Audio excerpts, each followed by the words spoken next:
আপন হতে বাইরের সকলকে সুস্বাগতম। শিবজ্ঞানী জীব সেবা, ৭১ বছরের সংঘবদ্ধ সংঘজীবন, সন্ন্যাস জীবন।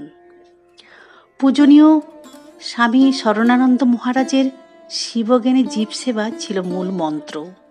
একসময় তামিল ও ইংরেজি ছাড়া কিছুই জানতেন না। মুম্বাইতে ব্রহ্মচারী থাকাকালীন সেখানে ভাঁড়ারির দায়িত্বে ছিলেন। আবার সেখানের পূজারী মহারাজ বাংলা ছাড়া কিছুই জানতেন না, তাই কথাবার্তা আদান প্রদানে ভুল হতো। ভুলের জন্য বকুনি খেতেন, কিন্তু কখনো কিছু মনে করতেন না। পরে বাংলায় এতটা দক্ষ হয়ে উঠছিলেন যে ঝরঝরে প্রচলিত বাংলায় বক্তৃতা করতেন। এমনকি সারদাপীঠে সম্পাদক থাকার সময় ভাগবতের ক্লাসও নিতেন। বিবেকানন্দের জন্ম শতবর্ষ তার জীবনীর উপর প্রদর্শনীর ব্যবস্থা করেন। তখন তিনি প্রকাশিত বইয়ের প্রুফও দেখতেন। নবম প্রেসিডেন্ট স্বামী মাধবানন্দজির বৃহদারণ্যক উপনিষদের সাংকর ভাষ্যের ইংরেজি অনুবাদের নতুন সংস্করণের প্রকাশের তোড়জোড় চলছে। প্রুফ দেখতে গিয়ে মনে হলো একটি জায়গায় অনুবাদ ঠিকমতো হয়নি। তখন মায়াবতী অধ্যক্ষ যিনি ছিলেন তার কাছে জানতে চাইলে তিনি মাধবানন্দজিকে জিজ্ঞাসা করতে বললেন। কিন্তু মাধবানন্দজি তখন খুব অসুস্থ, সেবা প্রতিষ্ঠানে চিকিৎসাধীন। তার কাছে গিয়ে যে সংশয় হয়েছিল তা জানতে চাইলেন। মাধবানন্দজি বুঝিয়ে দিলেন কেন এমন অনুবাদ করছেন, তাই মেনে নিলেন। সাহসী ও উপস্থিত বুদ্ধির পরিচয় দিয়েছেন তিনি। শিল্পী বিশ্বরঞ্জন চক্রবর্তীর আঁকা ছবি প্রথম ব্যবহার করেছেন বাচ্চাদের জন্য ঠাকুর মা স্বামীজির ইংরেজি বইগুলোতে। এইভাবে সকল মানুষেরকে প্রাধান্য দিয়েছেন তিনি। অখিল ভারতীয় যুব মহামণ্ডল তৈরি করেছেন, তাতে তার সাংগঠনিক শক্তির পরিচয় পায়। গান ভালোবাসতেন। স্বামী সর্বজ্ঞানন্দ মহারাজের নেতৃত্বে কালী কীর্তন রেকর্ড করে ক্যাসেট বিক্রির ব্যবস্থা করছেন তিনি।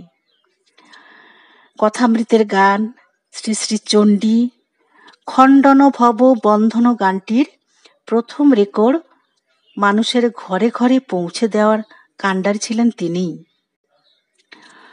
1985 ডিসেম্বর বসে সর্বভারতীয় যুব মহাসম্মেলনে কিছু যুবকের গ্রামে গিয়ে কিছু কাজ করার ইচ্ছা হলো।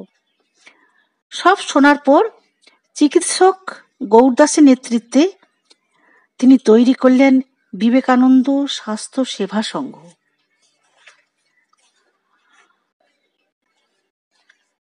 সাধুদের নৈশ ক্লাস নিতে গিয়ে মজার চুটকি বলে সকলকে আনন্দ দিতেন, যাতে প্রত্যেকে সারাদিনের ক্লান্তি দূর হওয়ার পাশাপাশি পারস্পরিক আত্মিক সম্পর্কও গড়ে ওঠে। 2017 সালে প্রেসিডেন্ট পদে বসার পরেও তিনি ছিলেন পুরো অন্য মানুষ। সকলের জন্য নিজেকে উজাড় করে দিয়েছেন। কখনো তিনি দ্বিধাবোধ করেননি, ক্লান্ত বোধ করেননি। কখনো দেখা যেত না ক্লান্তির ছাপ। নিজস্ব সরলতা দিয়ে সকলকে আপন করে নেওয়ার শক্তি ছিল তার। তাই সেবকদের সঙ্গে ছিল তার দাদু নাতির সম্পর্ক। বাইরে থেকে মনে হতো খুব কঠিন, কঠোর, অথচ হৃদয় ছিল কুসুমের চেয়েও বোধ করে কোমল। মায়াবতী অদ্বৈত আশ্রমে চাষাবাদেরও দায়িত্ব নিয়েছেন। তার চেষ্টাতেই সেখানে আপেল চাষ শুরু হয়েছিল। একদম গাছ কাটা পছন্দ করতেন না। শিবজ্ঞানে বৃক্ষ সেবায় দেখিয়ে গেলেন তিনি। ছিলেন অত্যন্ত প্রকৃতি প্রেমী। নাম তার উইপিং উইলো, ক্রন্দনরত গাছ। তার নাম সার্থক। মহাত্মা পরম পূজনীয় স্বামী শরণানন্দের প্রিয় গাছ, বেলুড় মঠে ঠাকুর মন্দিরের পাশে। এখানে এসে দাঁড়াতেন বৃক্ষপ্রেমী জীবপ্রেমী মহারাজ। 26শে মার্চ মঙ্গলবার, তাই কি উইপিং উইলো তার ডাল ছড়িয়ে কান্না দেখিয়ে গেল? বোবা কান্না। তার প্রিয় প্রভুর আসন্ন বিচ্ছেদ মুহূর্তের আগে? কি আশ্চর্য! গাছও মহারাজের ভালোবাসা বুঝত। এমন বিশাল সমুদ্র হৃদয় ছিল তার। তার কাছে নগণ্য আমি, অতি তুচ্ছ। তাই তার কৃপা চাওয়া ছাড়া আর কিচ্ছু নেই।